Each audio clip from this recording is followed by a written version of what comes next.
आजिकल युवपीढ़ी मानकर गोटे चिंताधारा माइंडसेट मनुष्य जन्म थरे पाई जहाँ मन इच्छा ताहा करिबा कारण ये मनुष्य जन्म आउ के मिलबनी कौन है ठीक।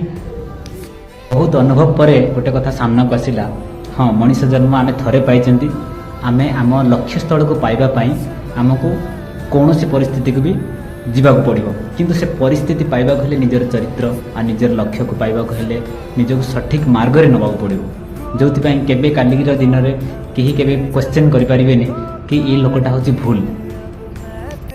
निजर लक्ष्य स्थल को पाइबा एमती काम करवा कहीं आम उपर के आंगुली उठी पारे आम चरित्र को लेकिन आउ सठिक मार्ग में नवा जमीती कि धर्मपरायण हो।